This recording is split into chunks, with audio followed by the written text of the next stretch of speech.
te chanter? Comment ne pas te célébrer? Comment ne pas, ô Dieu de gloire, éternel notre Dieu, te magnifier notre Père? Oh, c'est notre Dieu. Nous t'aimons parce que c'est toi qui nous as aimés. Nous t'aimons parce que tu nous as aimés. Et ton amour dans notre vie, Seigneur, nous emmène à te nous emmène à t'aimer, Seigneur. Nous emmène, ô Dieu, à te chérir, Seigneur Père. Oui, notre Dieu nous emmène à l'honneur. Et à notre Dieu à rester longtemps possible à l'honneur, notre Dieu. Oui, à tes pieds, Seigneur. Oui, Père éternel. Seigneur, sans toi, nous sommes rien. Sans toi, oui, notre Dieu, sans toi, il y a la mort, Père de gloire. Sans toi, il n'y a pas la vie, Seigneur. Sans toi, oh Dieu, Seigneur Père éternel, c'est la mort. C'est la mort, Seigneur. Oh, il y a notre Dieu. Ce soir, cet après-midi, notre Dieu, nous voulons considérer que ta personne, nous voulons élever, oui, le nom qui est élevé au-dessus de tout. Le nom qui est élevé au-dessus de tout nom. Le nom qui a reçu, oui, Père de gloire éternelle, qui a reçu, le nom qui est au-dessus de tous les noms, le nom qui a reçu, ô Dieu, oui, Père, ô roi de mon salut, le pouvoir éternel, suprême, le nom qui est au-dessus de tous les noms. Seigneur notre Dieu, il est écrit que, oui, Jésus a reçu le nom qui est au-dessus de tous les noms. Seigneur, c'est ce nom-là, ce beau nom. C'est ce beau nom-là que nous voulons élever encore. Et encore, Seigneur, ce beau nom-là, notre Père, oui, notre Dieu, nous voulons célébrer le nom qui rassemble.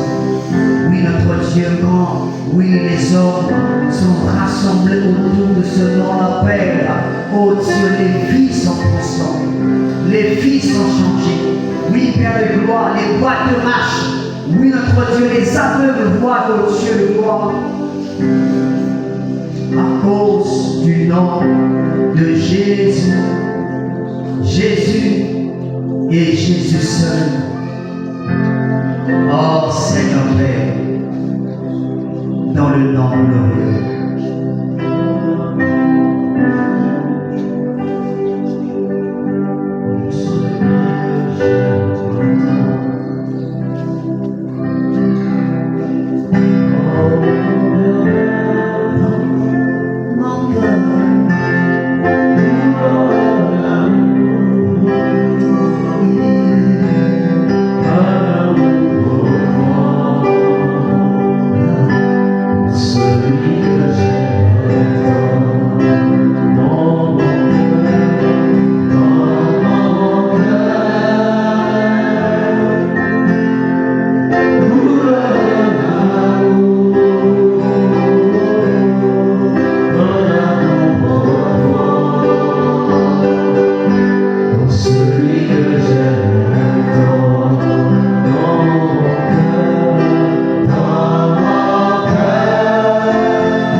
m'as racheté.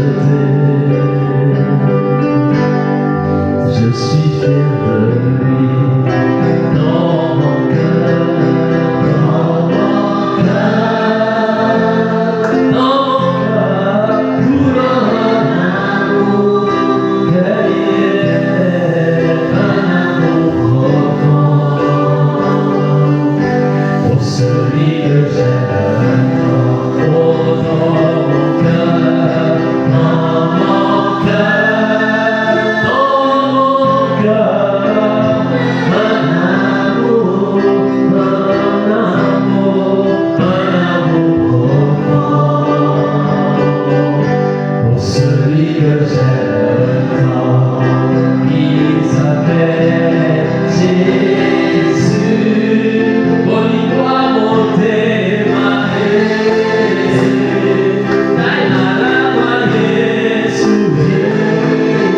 Oh, il a compris mon cœur, il a compris mon cœur. Oh, il doit monter ma Jésus.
Tu as séduit mon cœur. Jésus,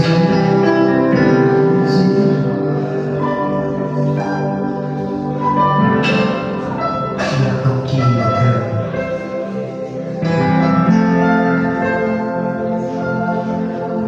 Tu as gagné le cœur des hommes.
étiez seul, mais enfermé dans votre chambre, tu as prié. Et dans le secret dans laquelle vous étiez, seul avec le roi,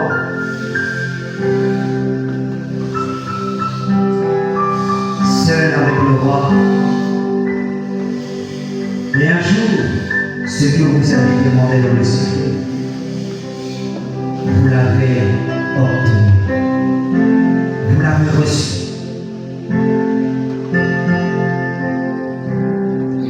Ce que vous avez demandé dans le secret, seul à seul avec le Seigneur.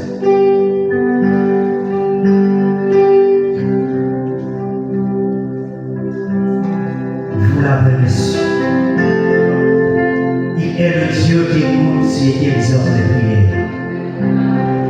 Il est celui qui voit le futur, le présent, avant que le présent puisse être. Alléluia. Amen. Est-ce que tu peux l'acclamer ce soir? Est-ce que tu peux lui donner des cadeaux de ses acclamations ce soir? Est-ce que tu peux donner des cadeaux de ses acclamations ce soir?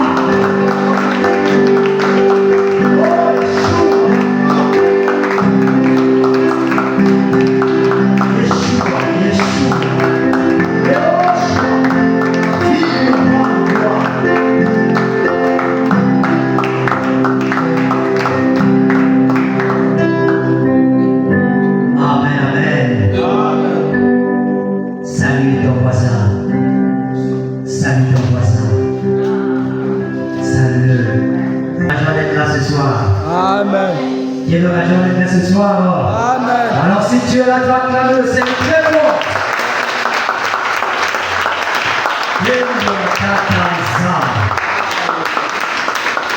Amen.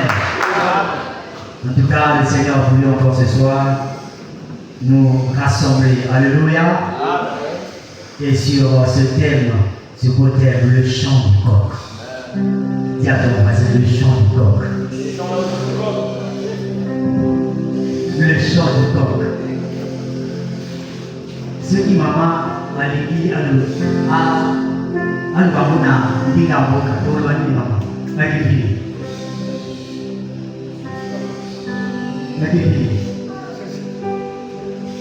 un bébé, on l'a dit quoi? Hein? C'est ce qu'on fait.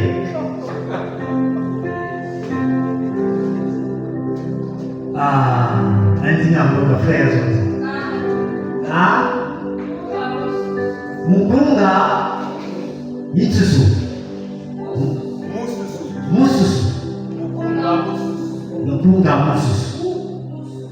C'est pour approcher ça de votre côté. Alléluia.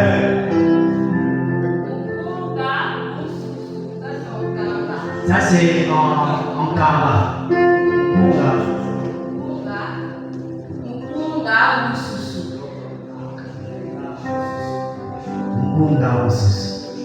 Est-ce qu'on peut acclamer le Seigneur? Amen. Le cœur de l'ombre. Le cœur de l'ombre. Amen. Le chant du coq. Le chant du coq. Et il a voulu encore nous rassembler pour nous en parler. Amen. Amen. Et nous allons écouter courtement un témoignage. Courtement un témoignage. Ce qu'il était et ce qu'il est devenu. Amen. Nous allons appeler notre frère ici.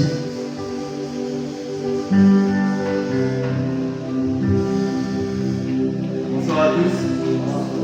Je vais courtement témoigner par la grâce du Seigneur. Seigneur fait ce qu'il a fait dans ma vie. Parce que en réalité, il y a jadis, j'étais vraiment ancré dans le monde, comme on dit vulgairement, un véritable païen. Quelqu'un qui, dans ma ma vie passée, je pouvais passer du temps dans les boîtes de nuit, courir derrière les femmes, gaspiller tout mon argent en train de boire, manger avec des amis, c'était ça ma vie. Pendant beaucoup d'années, depuis que j'avais commencé à travailler très tôt, j'étais très jeune et je ne connaissais pas le Seigneur. Je le craignais, pas la crainte qu'on dit aujourd'hui, comme on dit dans sa parole que la crainte du Seigneur c'est le commencement de la sagesse. C'est pas cette crainte-là. Je connaissais, j'avais entendu le nom de Jésus, mais dans mon cœur, il n'y avait pas encore cet amour-là, cet amour que j'ai aujourd'hui. Il va arriver un temps, il va me laisser le temps de rester dans les ténèbres, le temps de rester vraiment dans le noir, en train de faire cette mauvaise vie-là que j'avais. Et un jour, le Seigneur va me dire stop. Comment il va me dire stop? Là nous sommes en 2014. En 2014, j'étais au boulot. J'étais sur Internet, en train de suivre un film. Et je me rappelle bien, il y a un message qui va apparaître, c'était sur YouTube, comprendre la fin des temps. Je dis encore ça, c'est quoi ça, comprendre la fin des temps? Comme j'ai vu, c'était une belle image. J'ai dit, je vais essayer de cliquer, peut-être que c'est un film. Parce que je ne connaissais pas ce que c'était la fin des temps. Et quand je vais cliquer, entrer carrément, je vais voir, et vraiment ce message va vraiment bouleverser ma vie passée. Je vais me rendre compte effectivement que j'étais dans l'erreur, j'étais dans le noir, et j'étais voué à l'enfer. Et quand j'ai commencé à suivre ces épisodes, parce qu'il y a 14 épisodes, et le Seigneur m'a beaucoup parlé, puisque ça parlait de son retour en fait. Quand il devait venir avec toute sa force, venir juger les nations. Et le Seigneur m'a fait comprendre qu'en réalité, j'étais son fils, mais j'étais pas sur le bon chemin. Et je me rappelle encore, notre sœur qui aujourd'hui est mon épouse, on s'était connus en 2013, j'étais encore païen. Et ce jour-là, je me rappelle, je l'ai appelé, je l'ai dit, toi et moi, on ne va plus se toucher. Elle croyait même que maintenant, mes frères, dis-moi seulement la vérité. Si tu as eu une autre copine, dis comment ça, qu'est-ce qui va pas? Il y a quelque chose, je t'ai fait quelque chose. Je dis non. Mais je viendrai quand je vais rentrer, je vais venir t'expliquer. Ça m'avait tellement bouleversé, c'était tellement fort. Tellement fort. Et je me rappelle encore, le mois en question, c'était en novembre 2014. Et je commençais à pleurer dans la chambre, je commençais à demander pardon au Seigneur pour tout le mal que j'avais fait. L'ignorance que j'avais. J'étais dans les ténèbres, vraiment dans le noir. En tout cas, je m'amusais beaucoup. Et j'avais beaucoup d'amis qui étaient autour de moi, qui ne venaient que parce que je leur payais à boire, à manger, parce qu'on partait dans les boîtes de nuit. Et des fois même j'étais en mer. C'est eux qui partaient draguer les filles pour moi. Et quand j'arrivais, c'est moi qui venais maintenant avec l'argent pour venir dépenser. Et quand je me rappelais de tout ça, par la grâce du Seigneur, je commençais à beaucoup pleurer. Et j'ai beaucoup pleuré. Le Seigneur m'a fait comprendre que la voie que j'avais prise, c'était la mauvaise voie. Et quand je suis descendu, vraiment, c'est depuis 2014, on a pris la décision avec la sœur de vivre dans la chasteté, de ne plus se toucher jusqu'au mariage. Et ce qui est bien, le Seigneur m'a donné la force, nous a donné la force. On a fait pratiquement une année et 2 ou 3 mois comme ça, pour se préparer. Et on s'est préparé et Dieu nous a donné la force de pouvoir se marier, en fait, dans le Seigneur. Et depuis lors jusqu'à aujourd'hui, j'ai gardé la foi. Il m'a aidé à garder la foi. Il a mis dans mon cœur la haine du péché. La haine du péché et l'envie en tout cas de pouvoir travailler pour lui.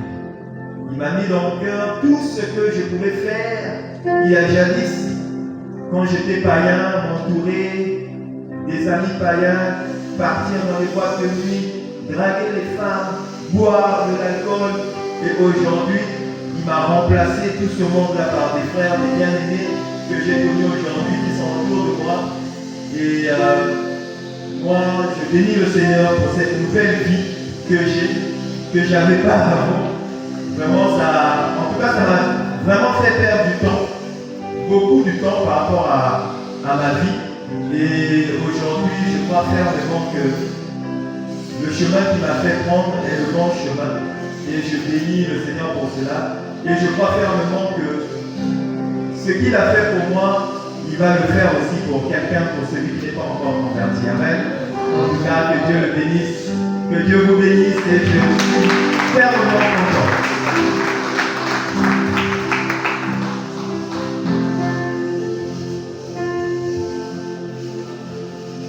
Alléluia.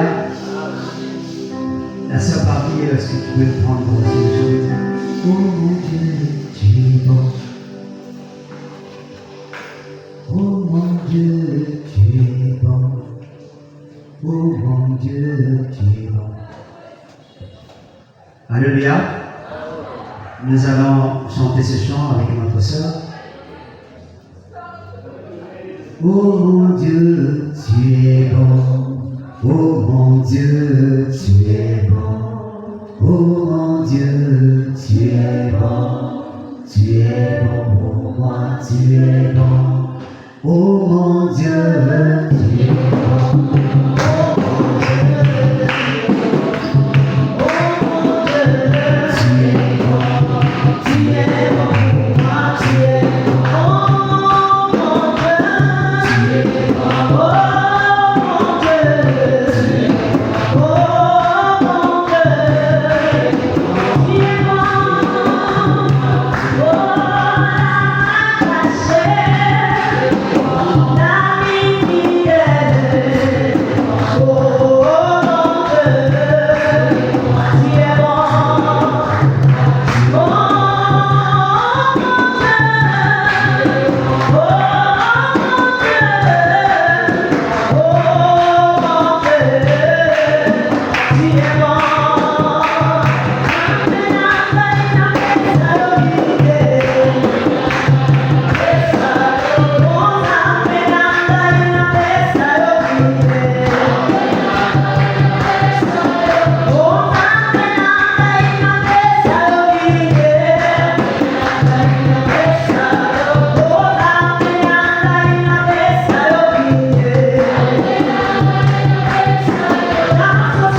du Seigneur.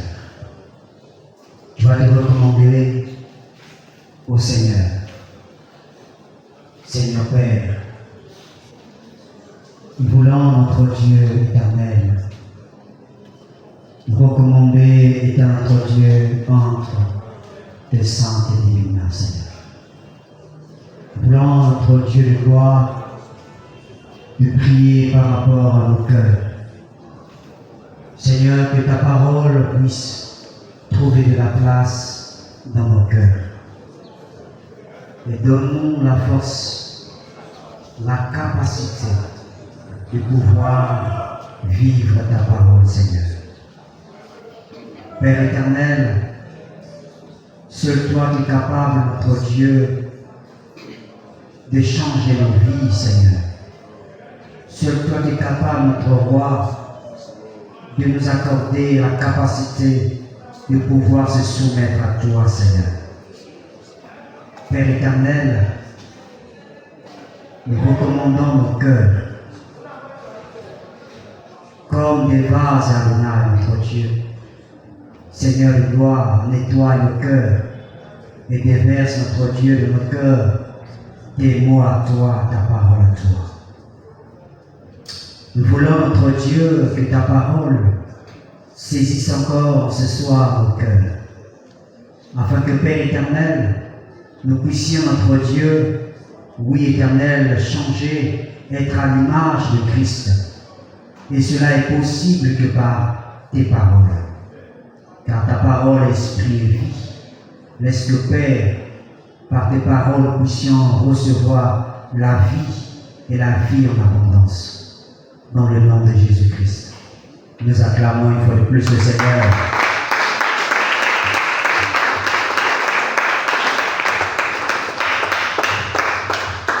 Amen. C'est le moment de chant de louange.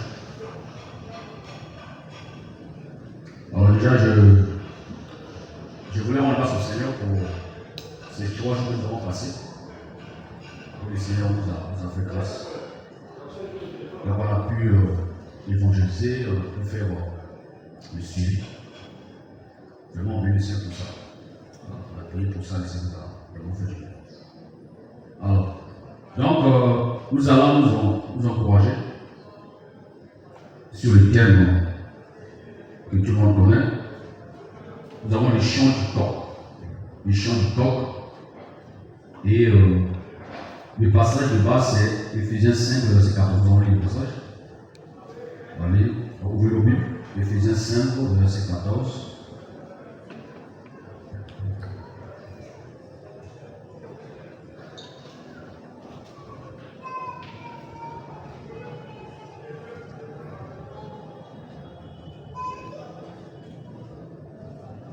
Éphésiens 5.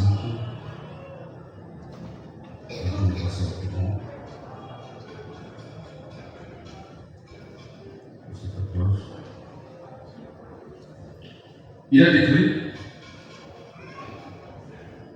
c'est pourquoi il est dit, réveille-toi, toi qui dors, relève-toi, dont tu es mort, et Christ t'éclairera. Alors, déjà c'est un thème qui est, on va dire, vraiment intéressant, parce qu'on peut, il y a beaucoup de choses qu'on peut dire ici, qu'on peut, aborder ici.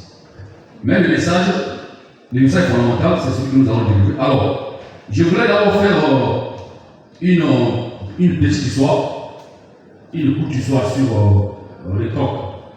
Ouais, parce qu'on dit chant du coq. En fait, même aujourd'hui, en fait, à l'ancien temps, les gens n'avaient pas de montres. Oui, ils n'avaient pas de montres, tout ça, toutes les horloges, on n'en avait pas. Et l'une des manières qui permettait aux gens de savoir que nous sommes en train de passer de la fin de la nuit au commencement du jour, c'était le chant du coq. Même aujourd'hui, nos parents sont au village là-bas. Vous allez voir que quand la personne entend un coq chanter, la personne dit c'est exactement, bientôt, on est presque, le jour va bientôt se lever. La personne a une idée. Ça orientait les gens.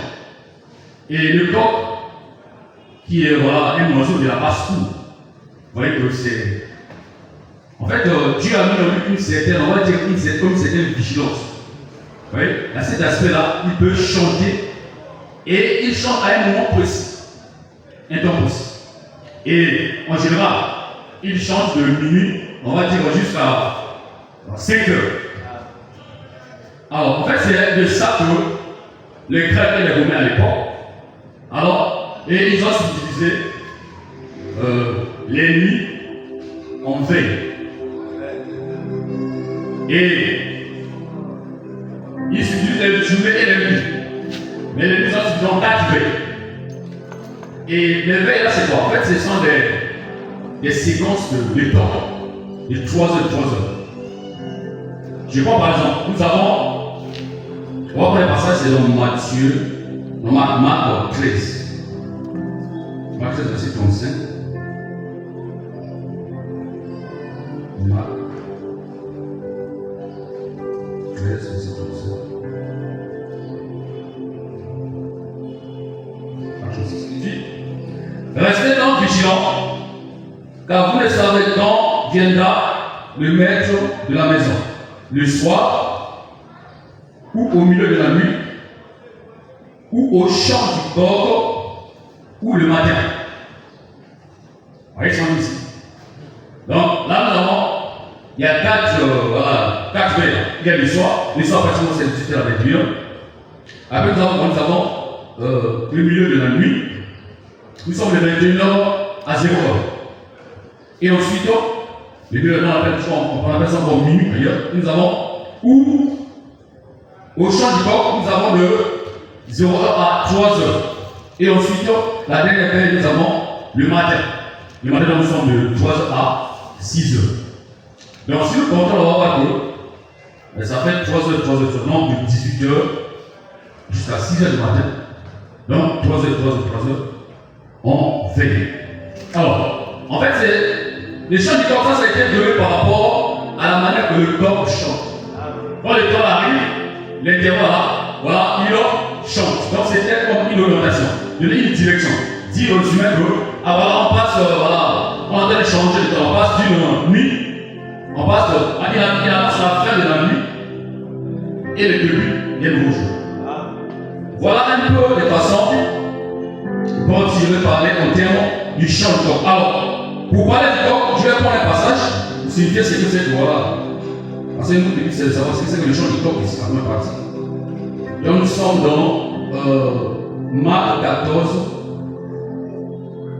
Marc 14,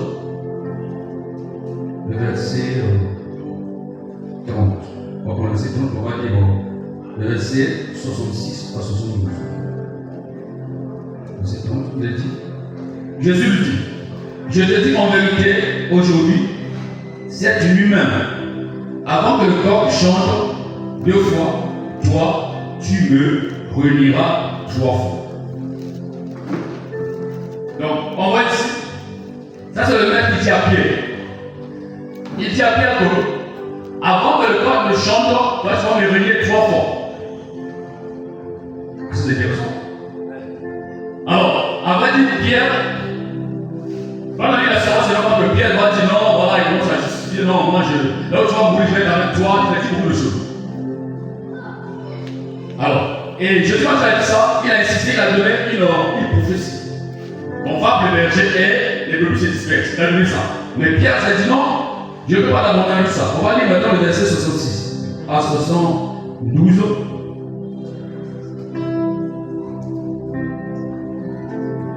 Pendant que Pierre était en bas de la cour, une servante du complexe arriva. Elle vit Pierre qui se chauffait. Le regarda et lui dit toi aussi tu étais avec Jésus de Nazareth. Il le nia en disant je ne sais ni ne comprends ce que tu veux dire. De merveille.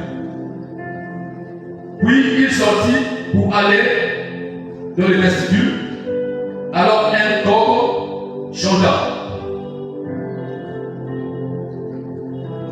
La servante le vit et se mit à dire de nouveau à ceux qui étaient présents, il fait partie de ces gens. Il est né à nouveau. Voilà, c'est une grande parenthèse. Puis après, ceux qui étaient présents disent encore à Pierre, certainement tu fais partie de ces gens-là, car tu es galiléen, tu as le même langage. Alors il s'est mis à jouer en lançant des malédictions. Je ne connais pas ce temps dont vous parlez.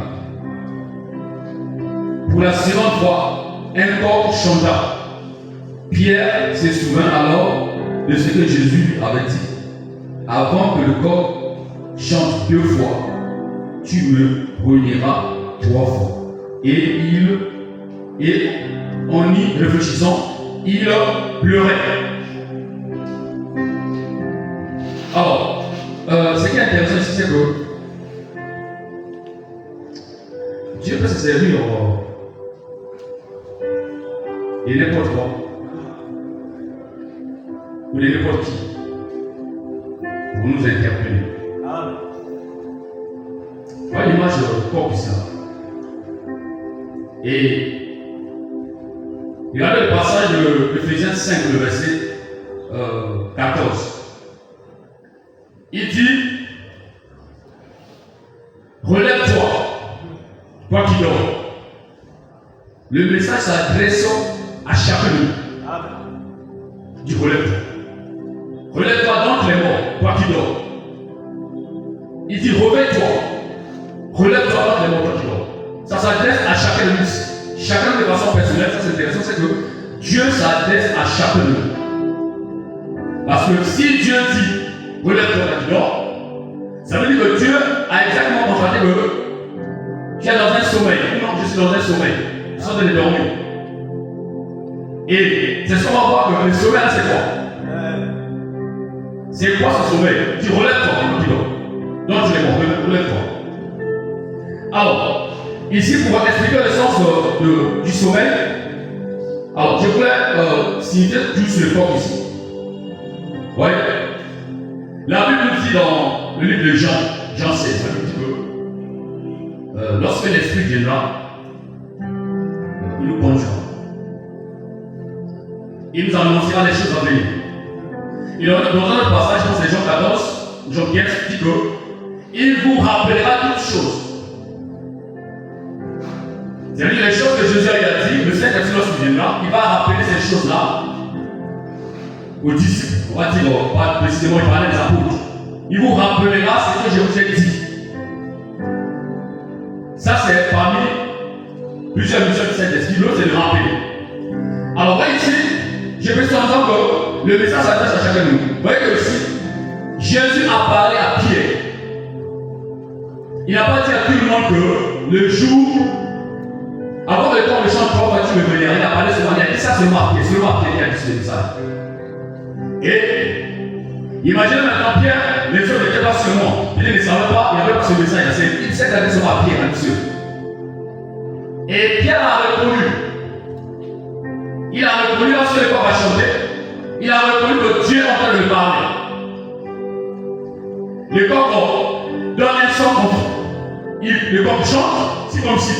Le corps qui chante, pour d'autres personnes, c'était pour lui. C'est normal de chanter.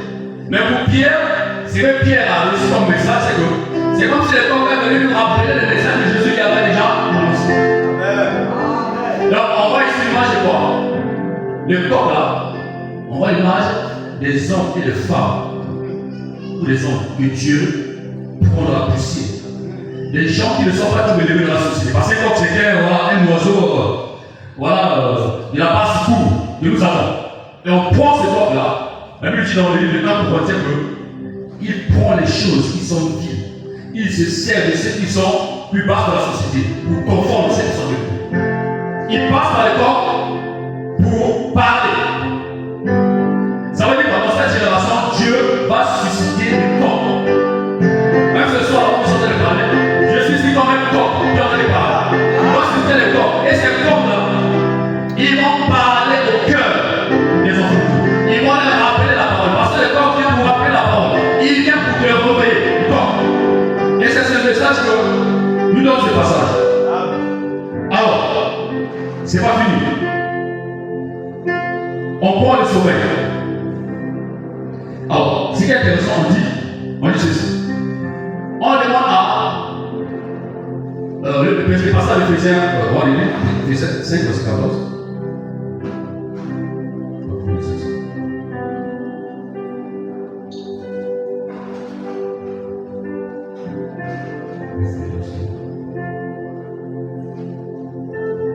Alors, on dit ceci. C'est pourquoi il a dit réveille-toi, toi qui dors. Réveille-toi. Il dit réveille-toi, toi qui dors. Relève-toi dans les morts et Christ t'éclairera. Réveille-toi. Alors, les gens sont d'accord que le message là, ça laisse de façon d'abord parce que c'est aux chrétiens. Parce que Paul ici a écrit aux Éphésiens qui étaient les enfants. Donc, le message est d'abord adressé ici aux chrétiens. C'est-à-dire que ceux-là qui sont convertis, qui ont donné leur vie à Jésus-Christ. Il dit réveille-toi. Alors, quand j'ai dit réveille-toi, ça veut dire que quand on est dormi. Mais le réveille-toi, c'est là. Réveille-toi. Réveille-toi, quand tu dors. Réveille-toi. Il dit réveille-toi, relève-toi, dors les morts.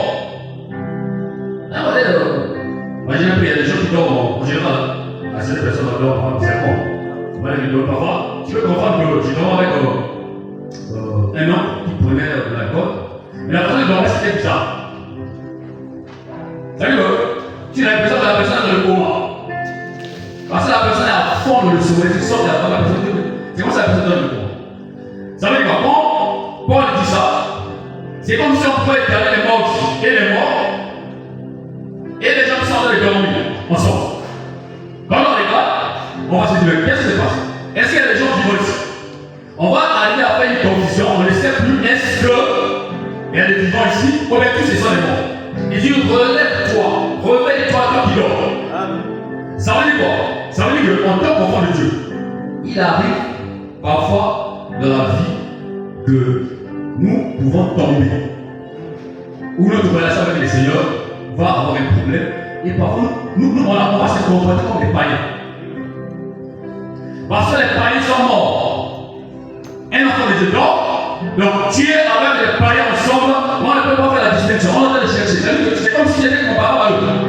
Amen. Et la façon de vivre devient une façon de vivre qui est pas normale. C'est quelque chose que tu ne faisais pas, tu commences à faire, tu commences à agir. Et on te confond. C'est comme ça qu'on te confond avec les morts. Et Paul a dit réveille-toi. Les gens là qui sont tous les ensemble. Mais toi tu dors, on va te réveiller. Et voilà pourquoi ce soir-là, j'ai bien nous dit. Et nous devons nous réveiller. On va se lever. On ne doit pas vivre comme étant tout le monde. Vivre comme étant les introvertis. Par rapport à certains comportements, par rapport à certaines façons de faire les choses. On peut constater qu'il n'y a pas, c'est comme s'il n'y a pas de différence entre nous et les païens. Et Paul dit réveille-toi. Toi tu dors. Relève-toi dans les morts. Et Christ te t'éclairera. Alors je voulais accentuer sur le sens du sommeil. Parce que il dormait. C'est quelqu'un qui dort. Vous voyez que quand on est dans le sommeil, beaucoup de choses peuvent se passer. On ne va pas être conscient de ce qui se passe. Et un voleur peut rentrer, il vole, il s'en va. On ne va pas vraiment être. On va se lever, on est surpris, les choses sont déjà parties. Et dans le sommeil, on est dans un état de conscience. On ne sait pas exactement ce qui se passe. Et nous, le sommeil, en tant qu'enfant, je vois pas le sommeil ici. Vous voyez le sommeil physique. Donc, il y a des gens physiquement, sa chair ne fait pas. Bon, il y a des gens qui poussent parfois dans le sommeil, qui essaient de se lever pour se déplacer. Mais en général, quand quelqu'un dort, voilà, il est dans un état de conscience, la personne est allée. Et son esprit, l'esprit de cette personne, il ne dort pas. Parce que l'esprit dort. Mais son corps est, voilà, allongé, la personne est dort, la personne dort. Ça, c'est le sommeil physique. Mais dans le sommeil spirituel, c'est quoi? En fait, c'est l'inverse du sommeil physique. C'est que ton esprit est dormi, mais ta chair est en action. Je veux dire que tu marches selon la chair. Ton esprit est endormi. Parce que si la Bible dit dans le livre de Galates 5, dit que marcher par l'esprit afin de vous accomplir pas les désirs de la chair. Donc, si nous marchons selon la chair, c'est la chair qui est en train d'agir. L'esprit, c'est comme si le côté spirituel est en train de baisser. Et Paul dit que si vous continuez à marcher par la chair, vous allez mourir. Alors ça veut dire quoi? Le sommeil ici, c'est un état où la chair se manifeste. Où la personne n'est pas transformée, la personne a le Christ. La personne n'arrive pas à prier convenablement. La personne n'arrive pas à mettre la parole de Dieu. La personne n'arrive pas à craindre Dieu. La vie, c'est une vie qui bouge. Qui est comme ceci. Ce n'est pas une vie de profondeur. La personne marche dans la droiture. Non. La personne elle est dormie. Mais c'est sa chair qui s'est manifestée. Là, on peut voir la chair qui s'est manifestée. La façon de vivre qui est une mauvaise façon de vivre. Alors, Paul va dire, réveille-toi. Alors, le réveille-toi, je vais aller lire ça dans Matthieu 25. Matthieu 25, versets 6 à 7.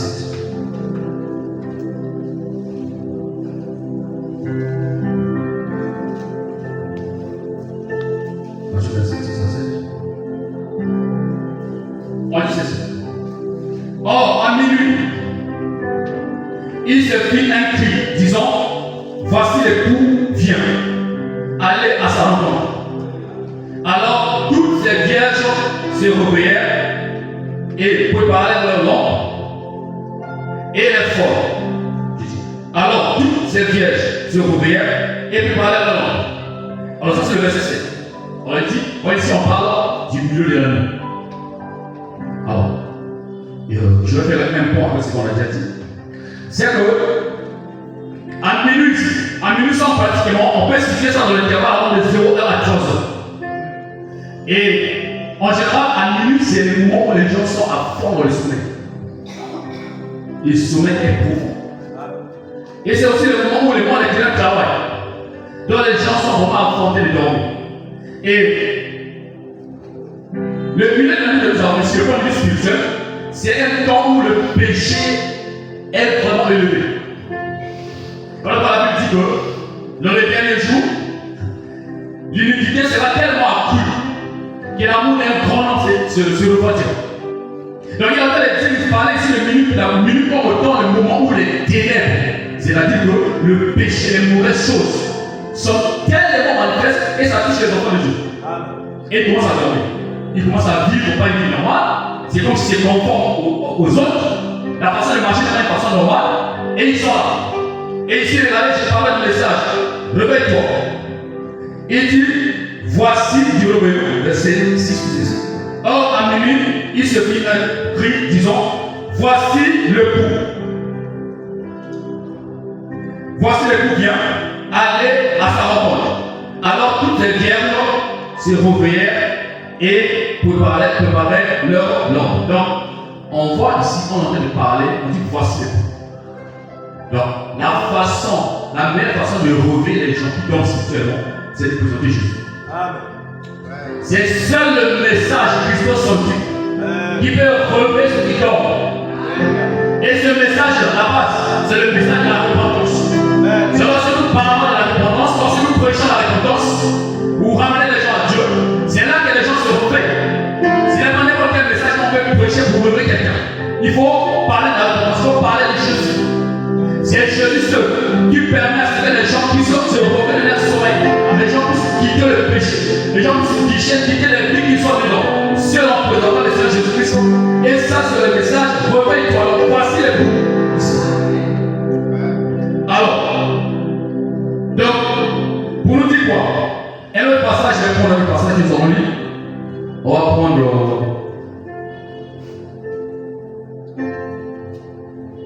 Romains 13.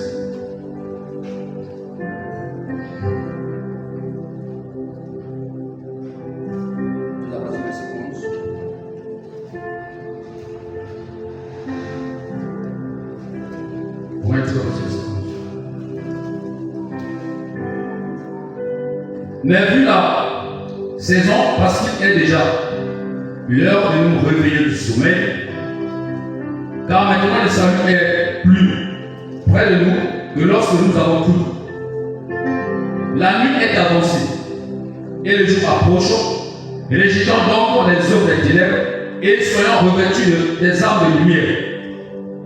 Marchons honnêtement comme en plein jour, loin des orgies, de l'ivrognerie, de la luxure, de la débauche, des querelles et des jalousies. Mais soyez revêtus du Seigneur Jésus-Christ. Et n'ayez pas soin de la chair pour accomplir ses convoitises. Alors, voyez ici, on est en train de démontrer ce qu'il faut faire. On nous demande de montrer ce que nous devons faire.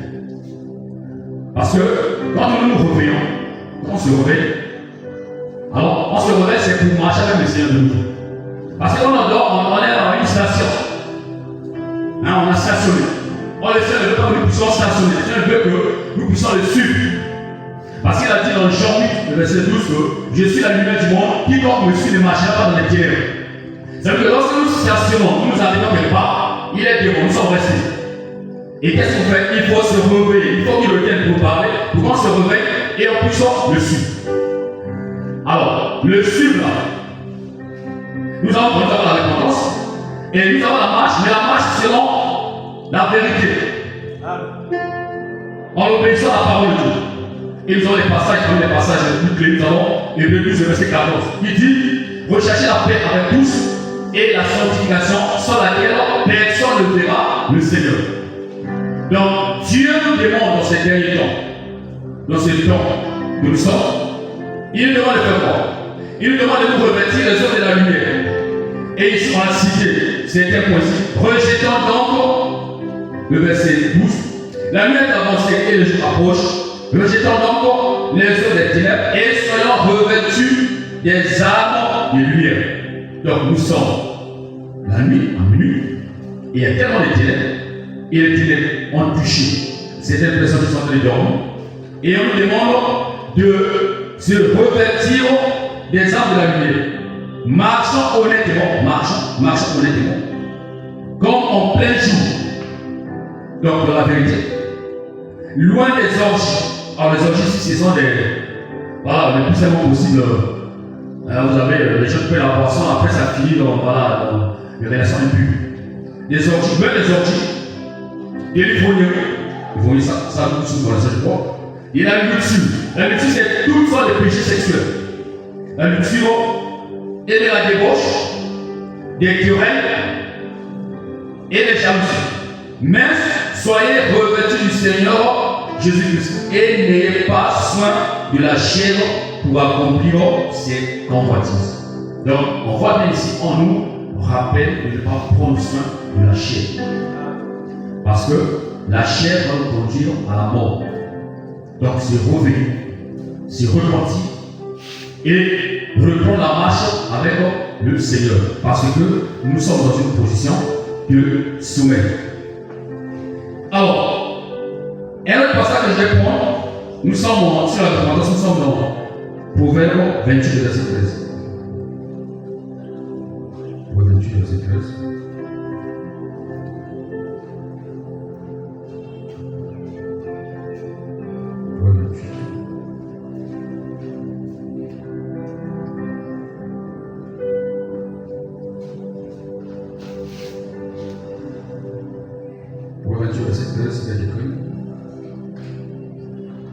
Celui qui cache ses transgressions ne prospère pas, mais celui qui les confesse, il les délaisse, obtient miséricorde. Donc, on voit avec vous, c'était l'appel à la repentance. Et comme j'ai dit au préalable, ça concerne d'abord principalement les enfants de Dieu. Celui qui cache ses transgressions ne prospère pas. C'est-à-dire que celui qui ne confesse pas ses péchés devant le Seigneur, en tant qu'enfant de Dieu, on se rend compte qu'on est dans le sommeil, parce que la parole de Dieu nous a éclairé, nous a montré ce qui ne va pas. On a compris que nous sommes dans le sommeil. Qu'est-ce qu'il faut faire après les choses? Il faudrait s'humilier devant le Seigneur. Et en confessant ses péchés. Et confesser ici, ça veut dire ne pas comme aller parler pour parler. Il faudrait que la bouche, ce que tu dis de ta bouche doit être en harmonie avec ce qui est dans ton cœur. Et de ce qui sort de ta bouche, c'est la vérité devant Dieu. Et ce n'est qu'en confessant comme cela devant le Seigneur, comme le Seigneur apprécie ou aime les cœurs qui sont sincères, et qu'est-ce qui va se passer? Alors le Seigneur va nous, par le midi, confesser et le laisser.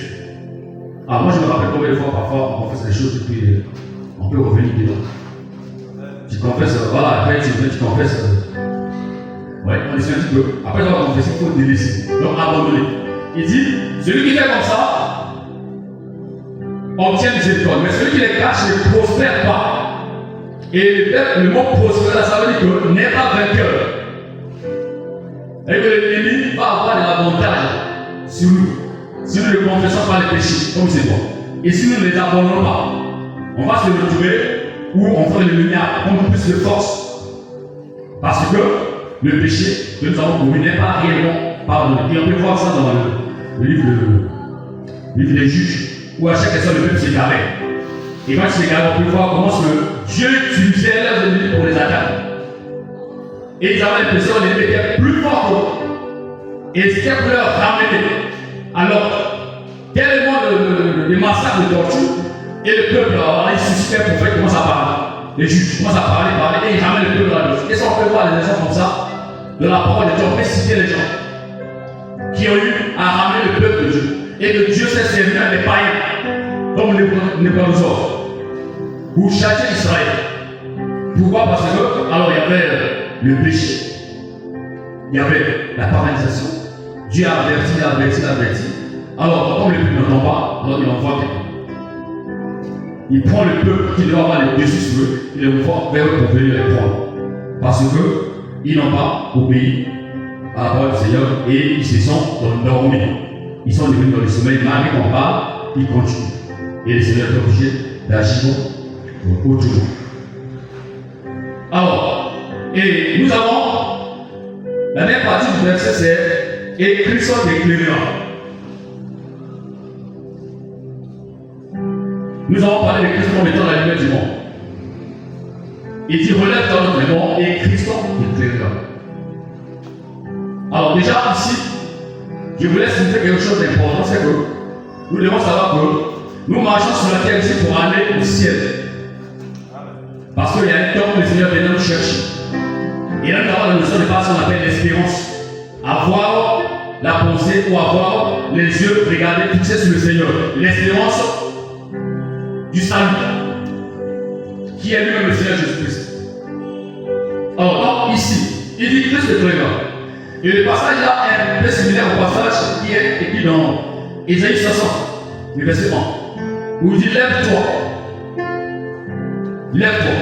et prie. On peut dire ça, Ésaïe 60, le verset 1.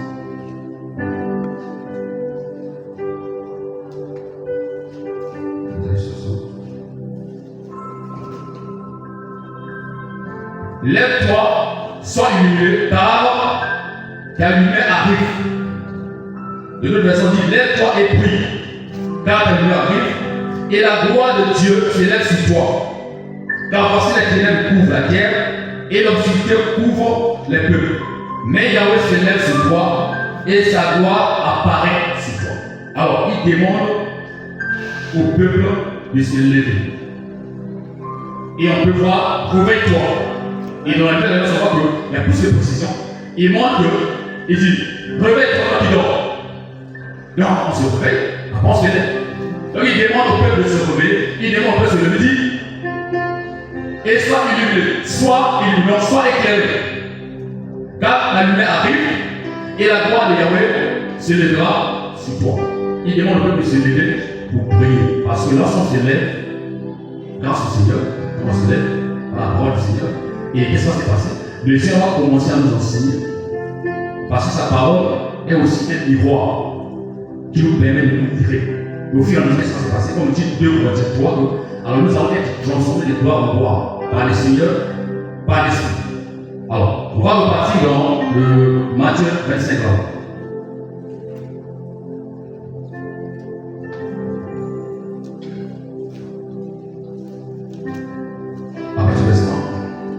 Alors l'homme des cieux sera semblable à 10 vierges qui, ayant pris leur lampe, allaient à la rencontre de lui. Alors déjà, ici on voit, on présente Jésus-Christ comme l'époux, et on parle de 10 vierges, avec les fiancés. Et on peut constater ici que les vierges allaient, donc ils ont fait des marchés. Et nous savons que le vrai sens spirituel que nous avons ici. Marcher ne veut pas dire marcher physiquement comme ceci. Parce que nous avons des marchés ici, c'est une façon de se conduire. Ils sont en train de marcher vers le plus. Non, ils marchent, ils conduisent. Parce que la Bible nous dit que, dans Hébreux 12, verset 14, c'est que sans la sanctification, personne ne verra le Seigneur. Donc, il parle de marcher comme étant marcher dans la droiture, craindre le Seigneur. Donc, ils avancent, comme on dit. Or, il y avait 5 sages et 5 folles. Les folles, en prenant leur lampe, ne prirent pas d'huile avec elles. Mais les sages prirent de l'huile dans leur vase avec leur lampe. Et comme le coup tardait à venir, elles s'assoupirent et s'endormirent toutes. Or, à minuit, il se fit un cri, disant, voici le coup, viens, allez à sa rencontre. Alors, là, on voit ici, la partie de l'essai qu'on a déjà lu, on voit la différence entre les vierges folles et les vierges sages. Et ici, c'est là que je voulais plus insister, c'est que toutes les vierges sont dormies dans la soumission, on commence à dormir. Mais, quand à minuit, on a crié, on dit, voici le coup, toutes les vierges se sont réveillées. Et on voit qu'il y a deux catégories, il y a les vierges folles et les vierges sages. On peut voir ici que, parce que c'est la suite qui est plus intéressante. Parce qu'on sait que les vierges folles n'ont pas entendu, ils ont été rejetés. Mais on voit que c'est vraiment intéressant, c'est qui se trouve dans la puissance de la parole de Dieu. Elle arrive à réveiller les gens. C'est-à-dire que quand elle est dormie, la personne qui dort, en tant qu'enfant du Seigneur, elle dort, il y a la sémence de Dieu en lui. C'est là parce que la personne elle est dormie que c'est fini pour la personne. Et ici, on voit que Dieu est capable de restaurer ceux qui dorment. Dieu est capable, quel que soit le sommeil, si véritablement tu es un enfant de Dieu, Dieu peut te réveiller. Oui, parce que en ayant le fait que tu es en train de dormir, il y a en toi la nature de Christ. Il y a Christ qui est en toi. Quand tu vas sonner le chauffard, tu entendras. Tu vas te réveiller malgré le sommeil. Et on voit aussi avant que les gens le viennent, on voit qu'il y aura un temps de sommeil. Avant la venue de Jésus-Christ. Et son apparition, avant qu'il vienne, il y aura un temps de sommeil. Et on peut constater aujourd'hui qu'il y a beaucoup de choses qui se passent. Beaucoup de choses. Vraiment beaucoup de choses. On a peut-être pas, mais comment sont les gens? Beaucoup de gens se voient. Et les gens vont devenir de plus en plus lourds. Et ça c'est compliqué. Donc ça montre que le Seigneur est vraiment proche. Et nous ne devons pas oublier cette expérience. L'expérience doit être, nous devons la voir dans l'esprit. Parce que si l'espérance est gravée dans notre esprit, nous savons pas, nous savons que c'est le Seigneur que nous avons rencontré, alors nous allons nous arranger à marcher pour le craindre. Mais c'est parfois quand nous oublions cette espérance. Parce que quand on oublie le but, tout ce qu'on fait, on ne sait pas ce qu'on fait. Parce que les actions qui sont posées, sans qu'il y ait un but, elles n'amènent nulle part. Il faut qu'il y ait un but précis. C'est que ça, je sais que c'est le Seigneur que je veux. En ce moment-là, on va toujours s'arranger à se battre. Afin qu'on ne puisse pas oublier ça et on puisse chercher toujours à craindre le Seigneur. Chercher toujours à le suivre. Et même si on arrive à dormir, le Seigneur peut nous réveiller et nous allons nous lever pour marcher de nouveau afin de le rencontrer et de voir quel qu'il est. Alors donc, le Seigneur nous demande pour chacun de s'examiner. Moi le premier, de s'examiner pour voir où est-ce que nous sommes avec le Seigneur. Est-ce que nous sommes toujours sur la route? Ou bien nous sommes à côté? Ou bien nous sommes en train de sortir? Parce que lorsqu'on passe les moments sans prier, on passe les moments sans lire la parole. Bien sûr, il y a des choses où on peut faire tout ça, mais on est religieux. On est vraiment Israël. Parce que les religieux peuvent lire, les religieux peuvent prier, mais ils ne connaissent pas Dieu. En fait, je m'adresse aux enfants de Dieu. Pour dire que ceux qui connaissent qui sont enfants de Dieu, mettez la parole, c'est un problème. Priez, on ne peut pas faire 2 minutes ou 3 minutes. Non, il y a un souci. Parce que ça veut dire que c'est la chair qui est en train de prendre de l'ampleur. La chair qui est en train de croître. Et quand la chair est en train de croître, l'esprit est en train de mourir. Ça veut dire que c'est pour nous une interpellation afin que chacun puisse s'asseoir pour s'auto-examiner. Puis s'examiner pour voir où est-ce que je suis. Est-ce que je suis toujours vivant? Est-ce que j'ai les yeux ouverts? Ou bien moi je suis en train de dormir? Que chacun prenne le temps de s'examiner afin de savoir où est-ce que c'est tout avec le Seigneur. Donc c'est un message d'interpellation qui nous interpelle tous afin que nous puissions nous examiner et de chercher le Seigneur. Alors ça concerne ceux qui connaissent Jésus. Maintenant, le message là aussi peut s'adresser à ceux qui ne connaissent pas le Seigneur. Ceux qui ne sont pas nés de nouveau. Et ici, on peut le voir dans le même passage là-bas. Ephésiens 5, on va voir une partie. Ephésiens 5.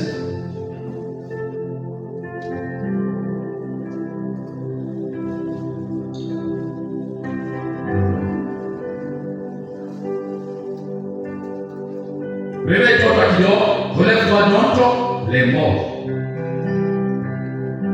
Donc, il y a la présence des morts. Il y a des morts? Non. Un enfant de Dieu s'est retrouvé de dormir entre les morts. J'ai déjà parlé de ça.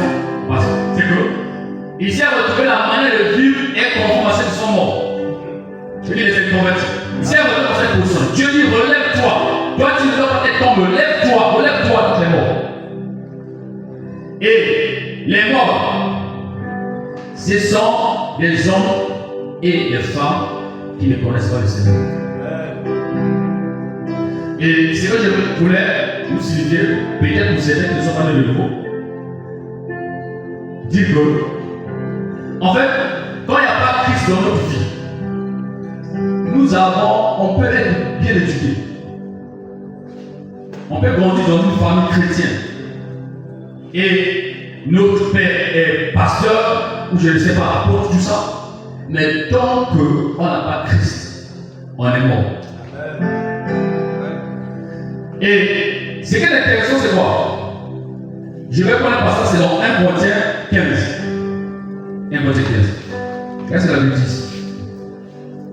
1 Corinthiens 15, à partir du verset 45. Comme aussi est écrit, le premier homme, Adam, devient une âme vivante. Le premier homme, Adam, devient une âme vivante. Le dernier Adam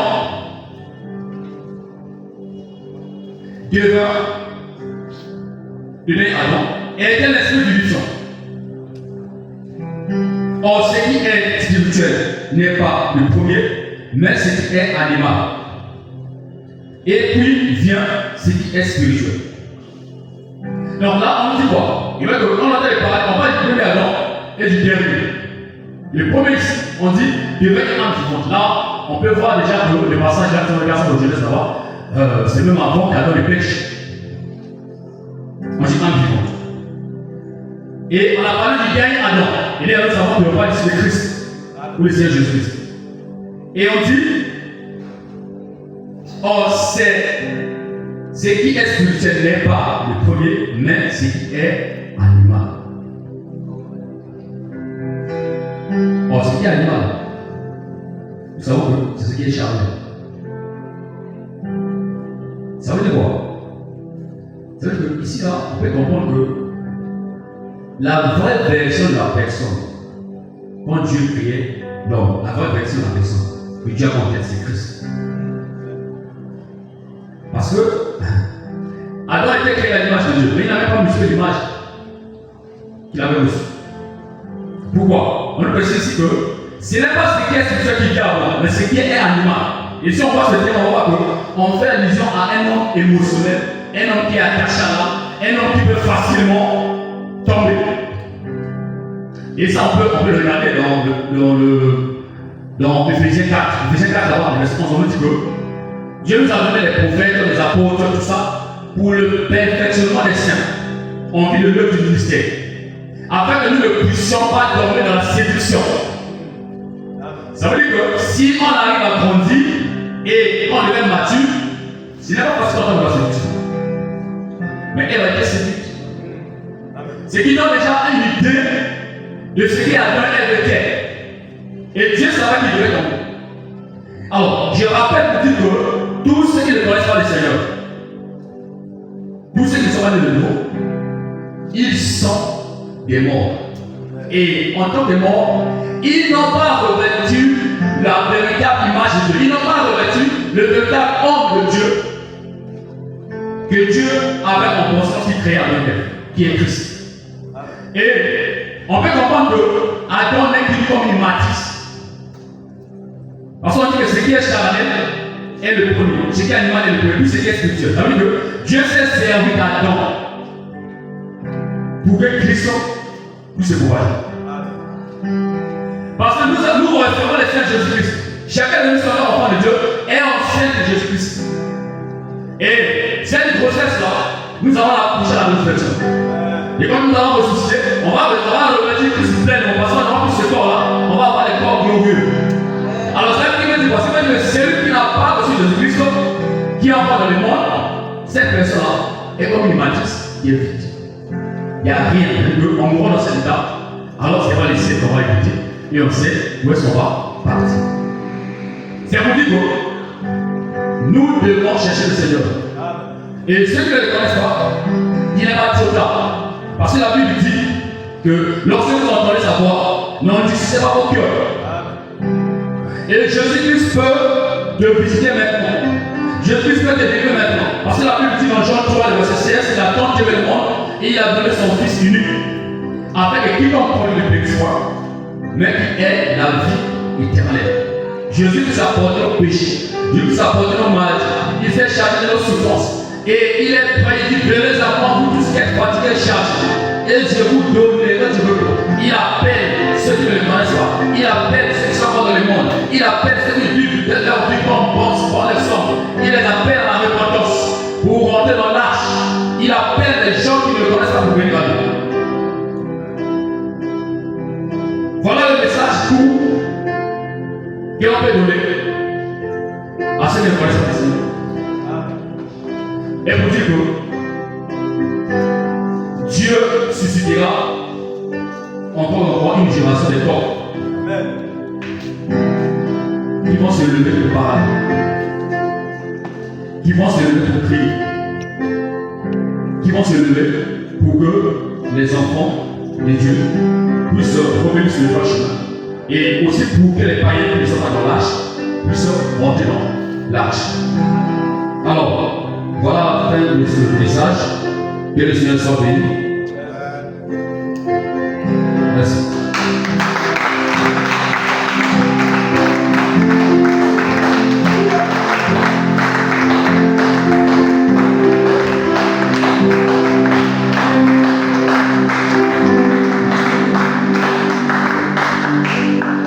Alléluia. Alléluia. Si tu es là, tu as écouté l'évangile, si tu n'as pas encore reçu Jésus, l'occasion t'est donnée. Si tu as déjà reçu Jésus, mais tu t'es allongé en compagnie des morts, la voix te dit ceci. Comme le coq, il te dit ceci. Revêt-toi qui dors. Alléluia. Revêt-toi, toi qui dors dans le péché. Revêt-toi, comme l'a dit le prédicateur de ce soir.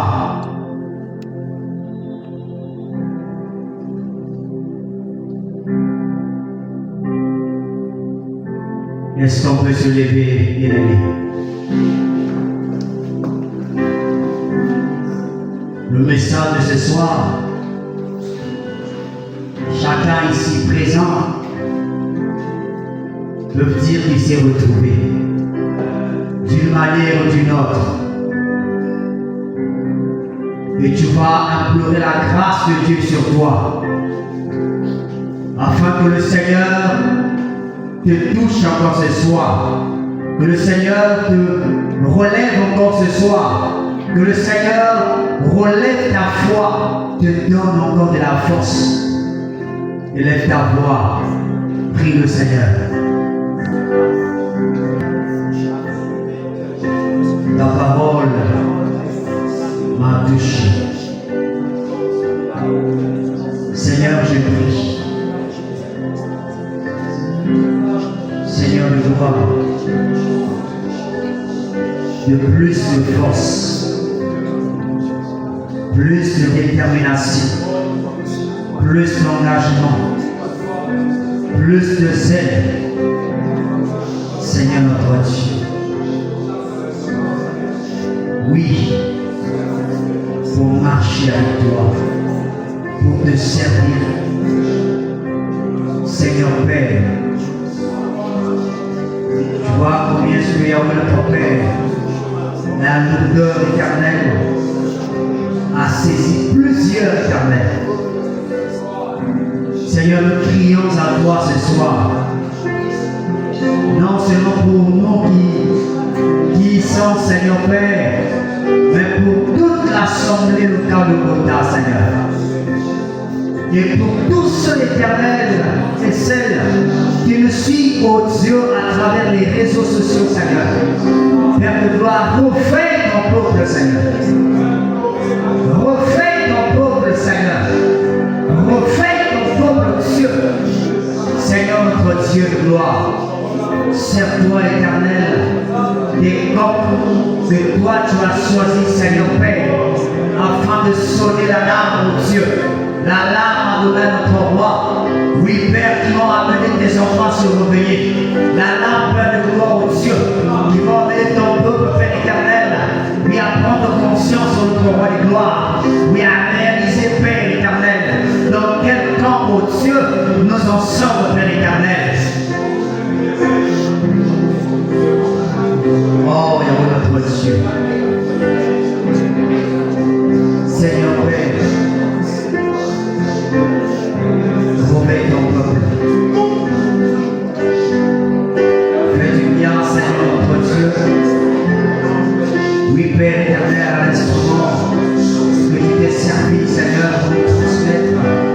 C'est notre Dieu. Oui, Père, ta parole.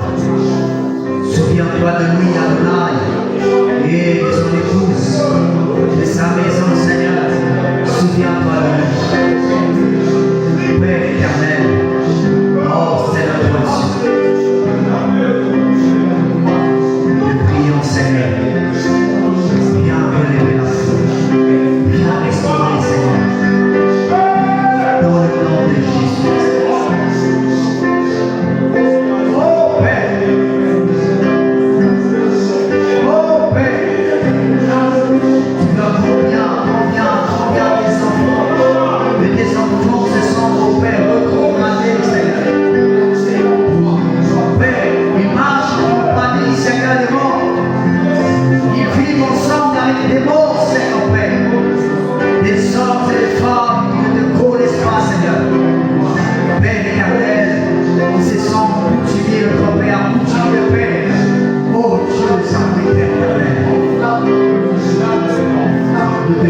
Seigneur, qu'il revienne à la vie, Seigneur.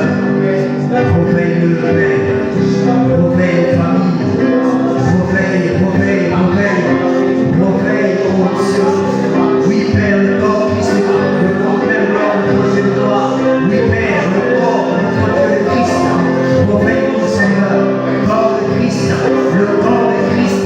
Oh Dieu, réveille, Père, tous les saints, oh Dieu. Seigneur, dans le nom de Jésus.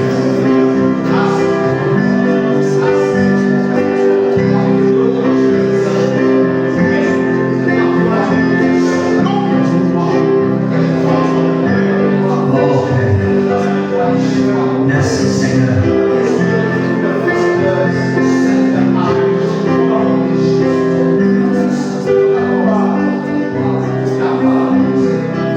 Parce que c'est toi qui touches.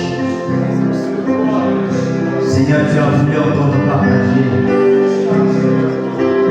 Oui, ta parole, Seigneur.